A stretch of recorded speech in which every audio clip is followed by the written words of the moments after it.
Hello friends, let us now learn about the list of muscarinic antagonists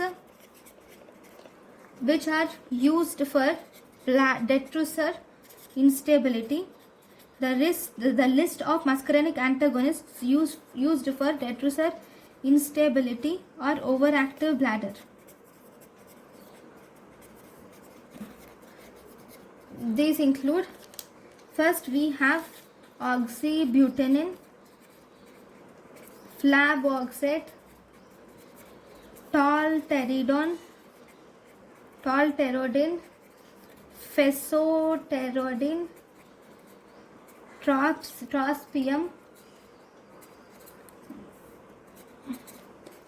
dorifenacin,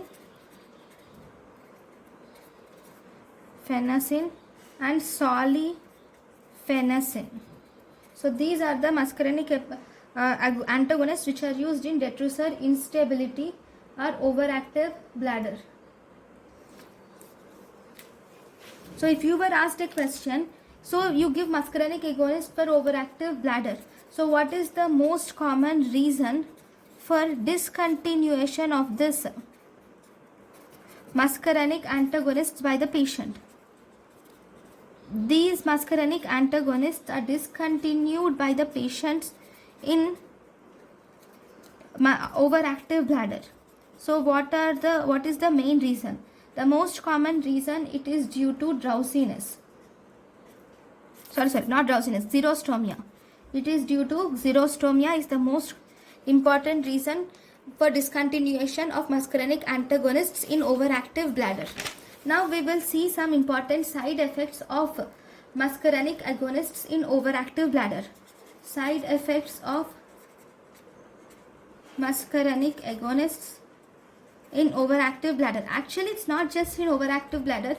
In any condition, the side effects of muscarinic agonists are similar.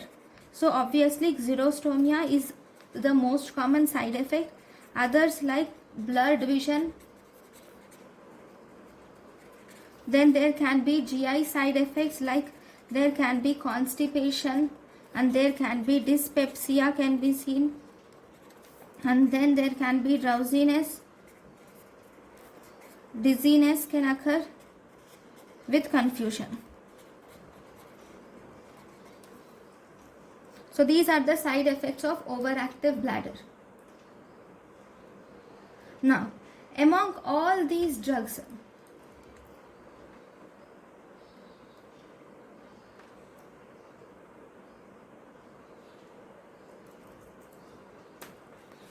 if there is a one-liner which was asked, which anti-muscarinic drug which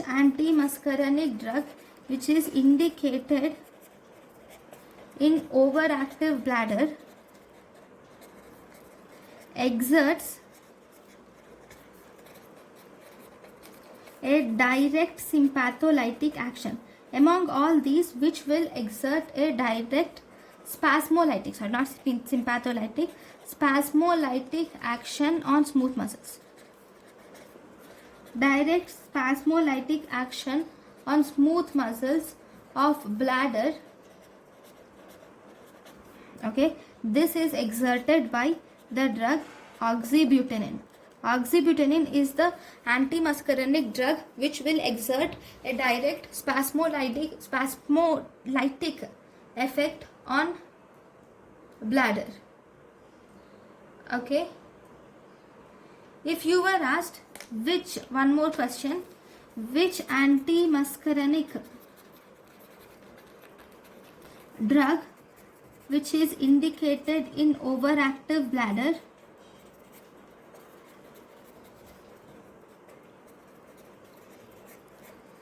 shows M3 receptor selectivity. M3 receptor selectivity is shown by the drug solifenacin, and darifenacin will show M3 receptor selectivity. Okay, now I will add some important points for all of these. Okay, dorifenacin and solifenacin will show M3 selectivity. Trospium, it can be asked as a quaternary compound. It is a quaternary compound. Fesoterodine is a prodrug. It is a prodrug. It is a prodrug. Then if you see tolterodine and fesoterodine have bladder selectivity. These both have bladder selectivity. Whereas oxybutynin and flavoxide, they are direct smooth muscle relaxant. They are direct smooth muscle relaxant. So this is the complete important chart.